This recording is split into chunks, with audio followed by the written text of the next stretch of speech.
நிறைய ஸ்பிரிச்சுவல் வார் போயின்னு இருக்குது. அதில் மிகப்பெரிய மேஜர் வார் நம்ம எல்லாரும் இயேசு கிறிஸ்து ரத்தம் சிந்தினார் செத்தார்லாம் பார்ப்போம். ஆக்சுவலாக இந்த உலகத்தின் அதிபதியாக இருந்த பிசாசை அவர் தோற்கடித்த ஒரு யுத்தம் அது. யோவான் 12:31. அவனுடைய முக்கியமான போஷனை தலையாகிய கிரியைகளை அழித்த ஒரு யுத்தம்தான் கல்வாரி.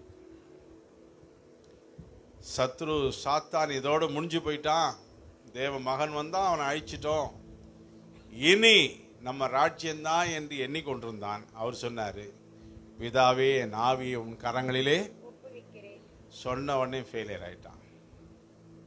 பாதாளத்துக்குள்ள ஆன்மாவில் போய் இறங்கினார். அங்கே ஆடிச்சு, அங்கே பிரசங்கம் பண்ணார். அங்கே அந்த அநேகரை உயிரோடு எழுப்பி அனுப்பினார். பூமியில் 3ஆம் நாள் உயிரோடு வந்தார். அதுக்கப்புறம் அவர் சொன்னார், வானில பூமியிலும் எனக்கு இப்போது சகல அதிகாரம் கொடுக்கப்பட்டிருக்கிறது.